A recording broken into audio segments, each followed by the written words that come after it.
So what would you say to the broker who's listening and says, but I want to be the next global trend? It's like, I would you're just get shitting on real my with dreams, yourself. Tyson. I know. Like, why can't I Hey, build listen, and be global maybe you trends? can. And I'm not saying you can't. You really got to be real with yourself, and there's these moments in life where if you want to go forward, you got to be honest with yourself. And that was through a lot of my adversity. I found that is that you can be your own hype man to a certain point where you got to be realistic with what you're going to achieve or you're trying to achieve. Now, if you want to do that, I'm not telling you can't, but I would just be very intentional about each phase and knowing that when you get to this phase, you're going to have to need this money. How are you going to get that money?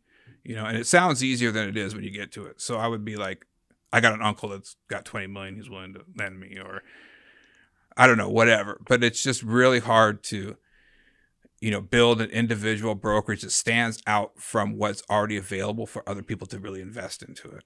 And so you got to have it coming from within.